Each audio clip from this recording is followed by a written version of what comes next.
بہت سے لوگ یہ شکوہ کرتے نظر آتے ہیں کہ ہم نے بہت دعائیں کی مگر قبول نہیں ہوئیں، ہماری دعاؤں میں اثر نہیں، مشکلات ہمارا پیچھا نہیں چھوڑتے۔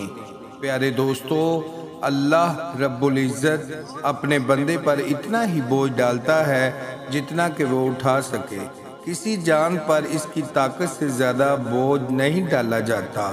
اللہ رب العزت اپنے محبوب بندوں کو آزماتا ہے، کسی کو بیماری میں مبتلا کرتا ہے، کسی کو مالی مشکلات کا سامنا کرنا پڑتا ہے، کسی کو اولاد نہیں دیتا یا دیتا ہے تو واپس لے لیتا ہے۔ اس کے آزمانے کے انداز اور طریقے مختلف ہیں، لیکن جب ہم اس کی آزمائش میں پورا اترتے ہیں تو ہمیں ایسے پھل، ایسی نعمتیں ملتی ہیں کہ جو ہمارے تصور اور بیان سے باہر ہے۔ یقیناً صبر کرنا ایک حوصلہ افزا کام ہے۔ اگر صبر کرنا اتنا ہی آسان ہوتا تو صبر پر اتنا اجر کبھی نہیں ہوتا۔ اللہ رب العزت کا فرمان ہے کہ بے شک اللہ صبر کرنے والوں کے ساتھ ہے۔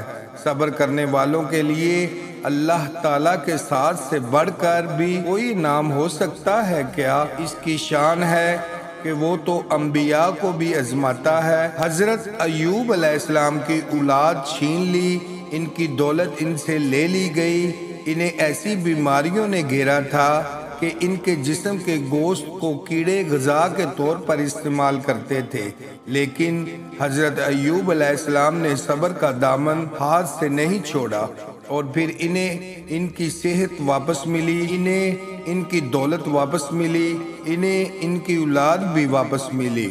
ہمارے پیارے نبی صلی اللہ علیہ وآلہ وسلم کا فرمان ہے کہ جب بندہ دعا کرتا ہے تو تین باتیں ہو سکتی ہیں، یا تو وہ دعا قبول ہو جاتی ہے، یا ہمیں اس دعا کے بدلے اس سے بہتر کچھ عطا کیا جاتا ہے، یا وہ دعا ہماری آخرت کے لیے ذخیرہ کر لی جاتی ہے جس کا اجر ہمیں آخرت میں ملے گا۔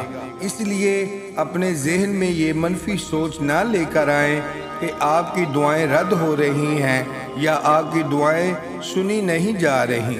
بے شک وہ دعاؤں کو سننے والا، قبول کرنے والا ہے۔ دعاؤں میں اثر کے لیے دعا ایک بچے کی طرح مانگے، جیسے بچہ رو کر اپنی بات منوا لیتا ہے، ویسے ہی آپ بھی رو کر خشوع اور خضوع سے اپنی فریاد رب العالمین کے سامنے رکھے، وہ ضرور قبول فرمائے گا۔ اللہ رب العزت آپ اور آپ کے سب گھر والوں کے لیے آسانیاں پیدا فرمائے اور آپ کی تمام مشکلات کو اپنی رحمت سے خوشیوں میں بدل دے، آمین۔ پیارے دوستو، ایسی اچھی ویڈیو دیکھنے کے لیے ہمارے چینل کو سبسکرائب کریں۔ ملتے ہیں نیکسٹ ویڈیو میں، اپنا خیال رکھیے گا، اللہ حافظ۔